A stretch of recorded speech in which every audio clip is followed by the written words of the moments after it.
I won't grow up, I won't grow up, I don't want to wear a tie, I don't want to wear a tie.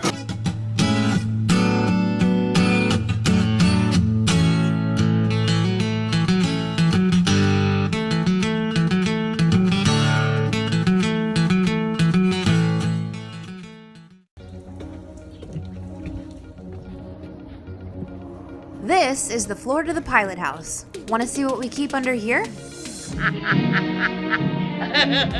Not that exactly, but it's probably just as scary. Here, let me show you. It's our engine room. And if we look a little closer... Okay, appears we have a bit of a mess down here. That's a little embarrassing. Please hold. There we go. Still not perfect, but much better. Now that the engine room is clean, and it hasn't been for quite some time, I thought you might appreciate a tour. Welcome to our engine room. This is the footrest.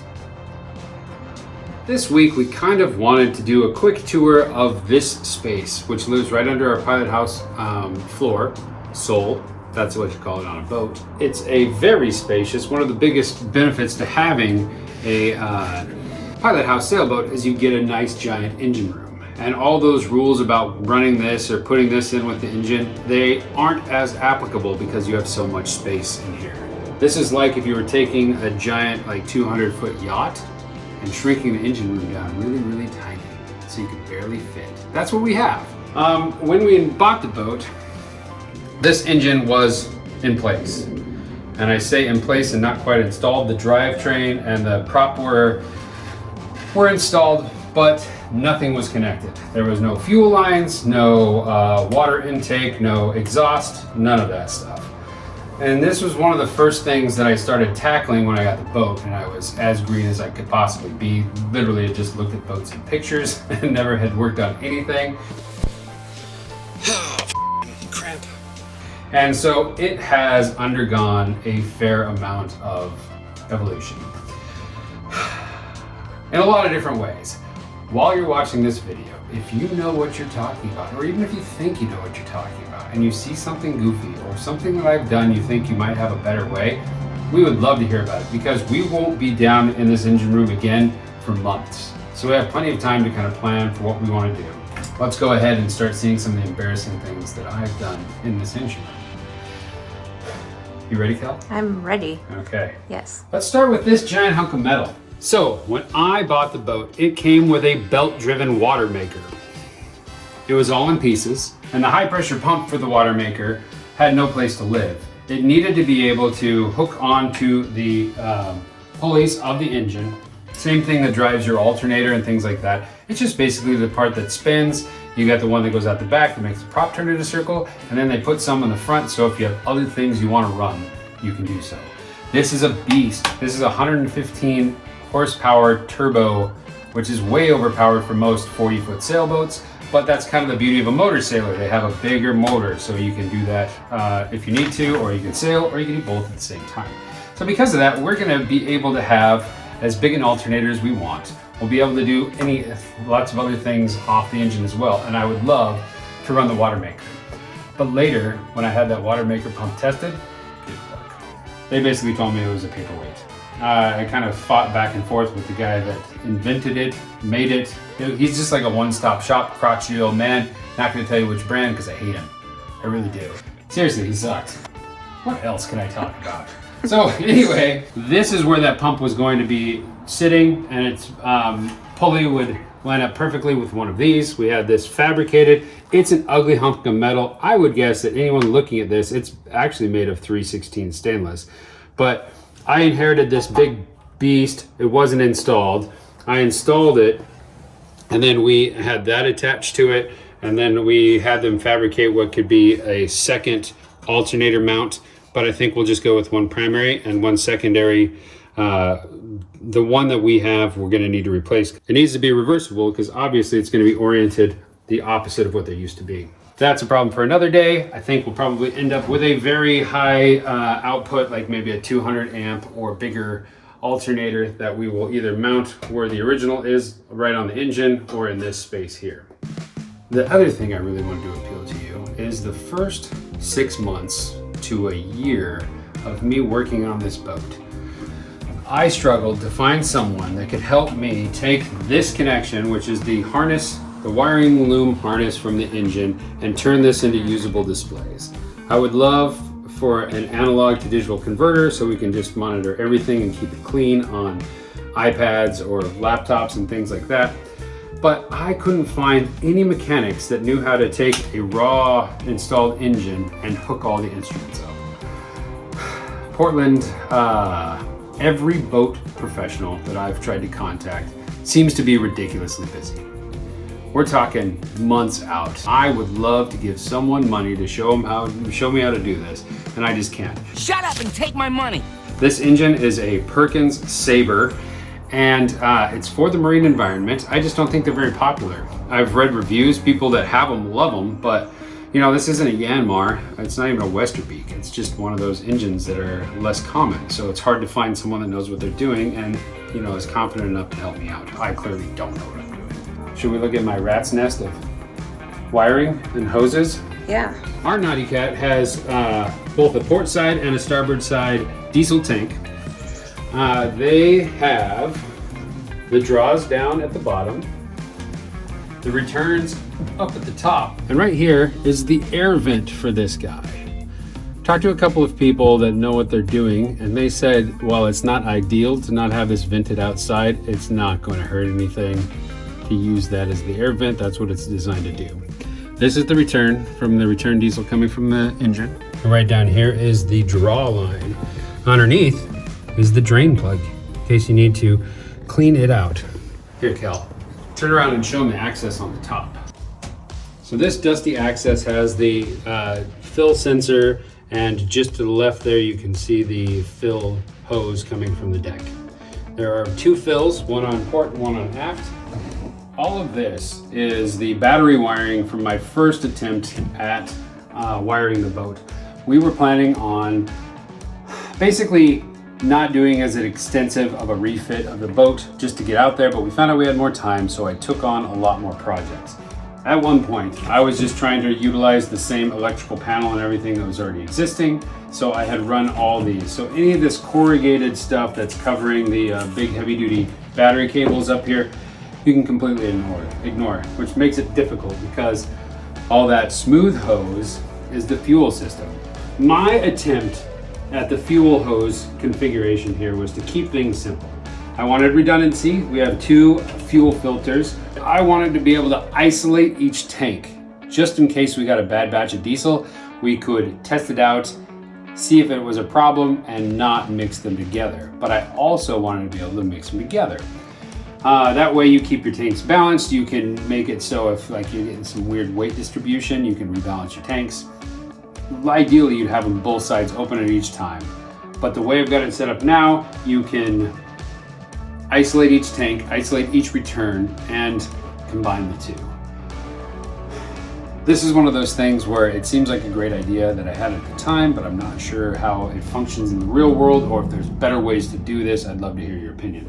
We also started off with a put in place diesel generator. What was it called?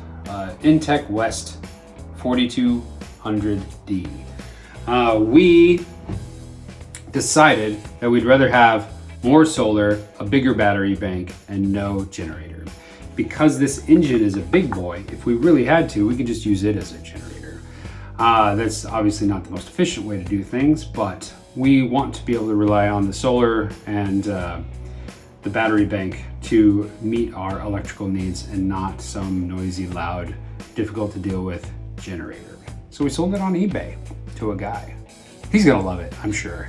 Anyway, right where Kelly's sitting is where it used to live. This is where the generator used to sit, and these were the fuel lines for it.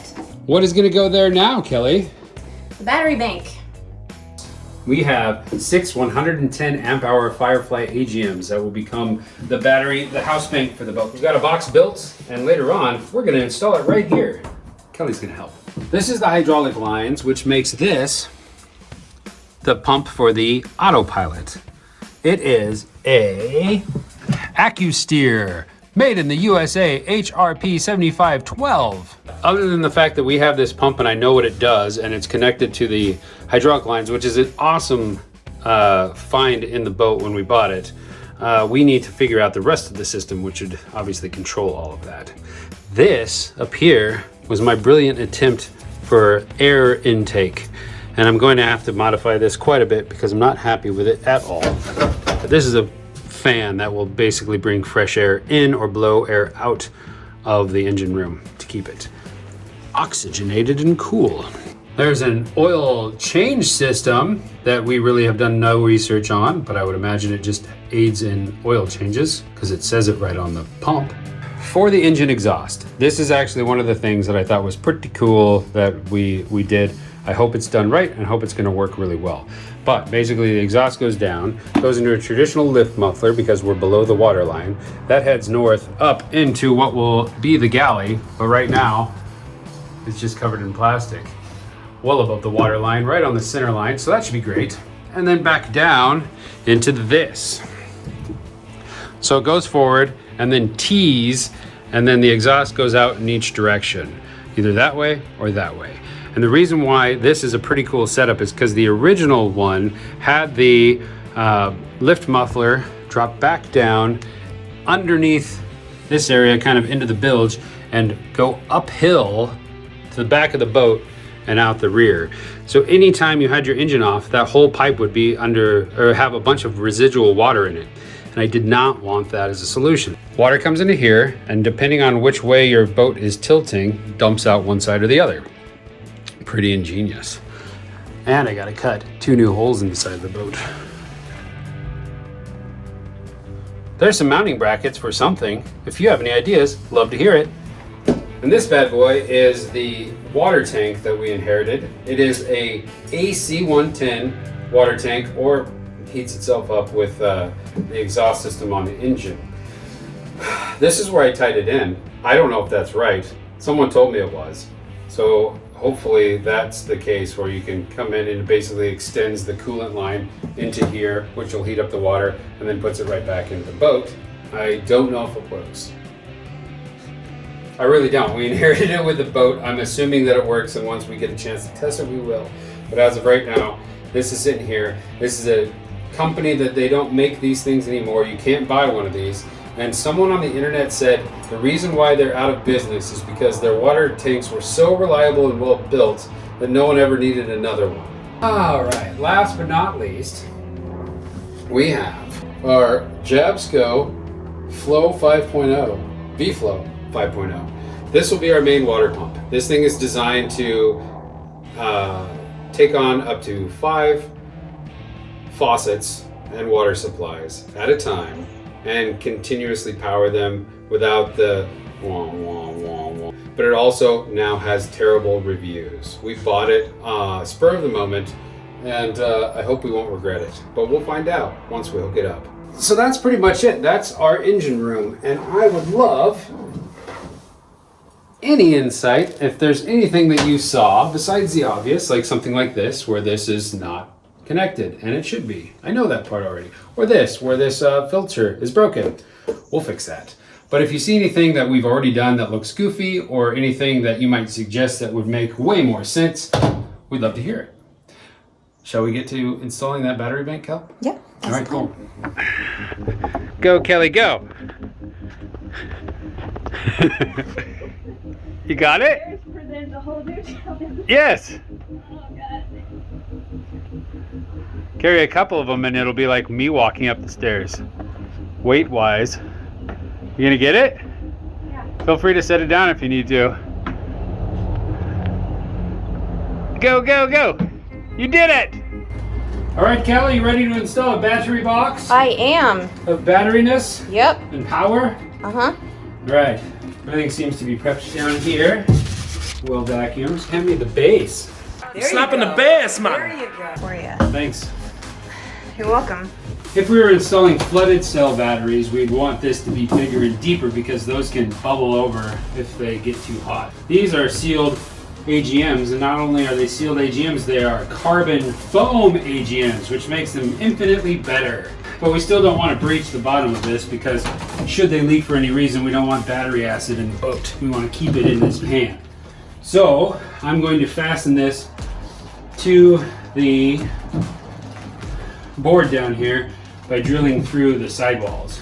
We'll use these beefy number 12 2-inch screws, but I'm going to start on this corner and then I'll work my way back, keeping them equidistant because we want it to get as far back as possible just to give us some room to move around this area if we need to. Loud noises! You want me to get your earphones? Yeah, that would be a bad idea. I won't grow up, I won't grow up, I don't want to wear a tie, I don't want to wear a tie. I can pull the trigger all day. Okay. All done? Step 1 complete. Okay. Step 2, load up the batteries. All right, I still have to clean them off. What? What have you been doing with yourself? Filming your butt, literally. Why did you let these get so dirty? You're on 2 of 6. Why is it taking you so long? Or people keep turning off your vacuum? That's happened, yeah. Oh. We'll get back to work. You want the red on the starboard or the port side? What does the red mean? Positive. Positive port side. They just all have to be the same way. Whoa, these fellas are heavy. Wow, man, these fit perfectly. It's like this was custom built. All right, hand me the next one, Cal. Okay, Just hand it to me. I'll just toss it over. Watch your head and your face and your teeth. 2 down, 4 to go. Just hulk it in here. Fine. Yeah. You got 2 to go. Let's see if you can do it. You're gonna bring it down to me. This is the last one. Got it. Here it goes. The last one. Will it fit? Yes. Look at that. It's like Chris was thinking maybe I'll put a temperature sensor between some of them. But for now, we'll leave it like that. All right, that's in. Now we need a cover. Okay, before we put this in, we need to put some more hardware. I know these are heavy, and they're probably not going anywhere, but we should probably strap them down anyway, don't you think? Yeah. Will you hand me the box of hardwares? Here's the box of hardwares. Thanks. We're going to use 2 big long straps. We need to put eyelets at each side. Where should we have the straps? These are going to require a little bit of modification, Kel, because I need you to sew this around the pad eye before we can install them. But I will drill the pilot holes, and then once I have you do your thing, like you did the last time we had one of these straps, we'll just come up here and install those separate. We can do the rest though.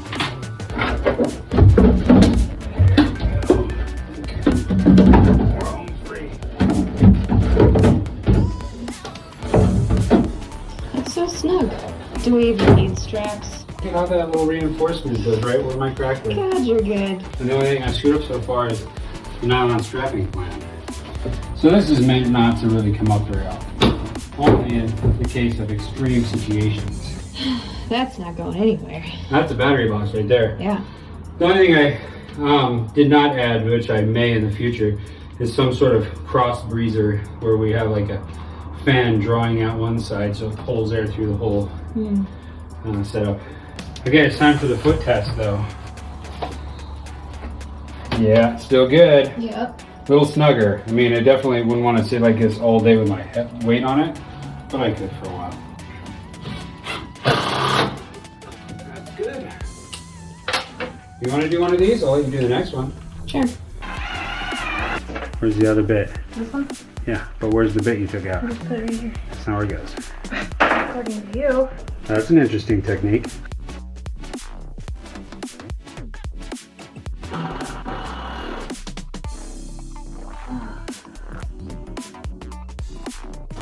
Last but not least is the top.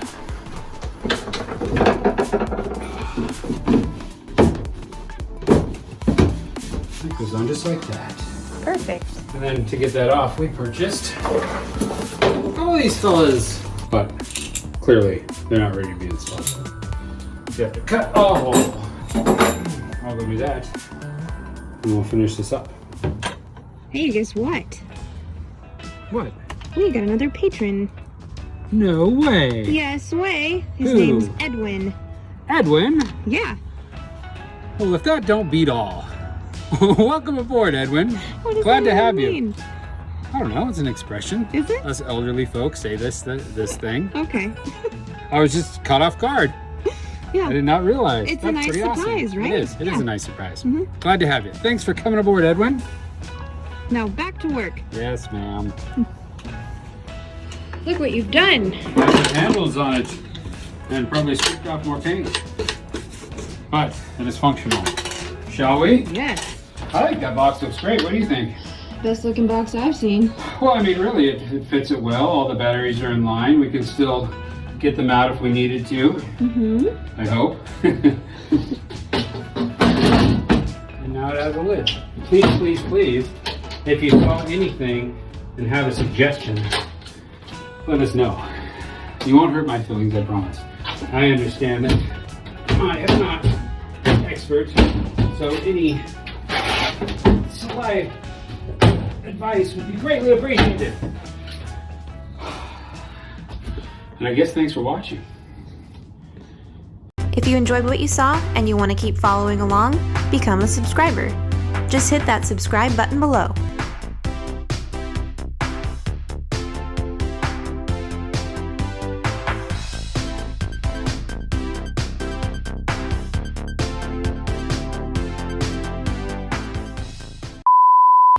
I just can't wait till someone's like, here's a link to this professional's opinion on battery boxes within the engine room. They're a terrible idea. You wasted a lot of effort. I'm gonna swing it at you. All right. Don't pull your groin, Kelly. Okay, there you go. Just don't smash your freaking toes, dude. I don't want to. Whoa! Careful. I really don't know why you're doing this barefoot. Jesus. I know you can handle it, but I'm just afraid of your feet. They're scary. Look at those things. I'm not scared. Don't make me laugh while I do this.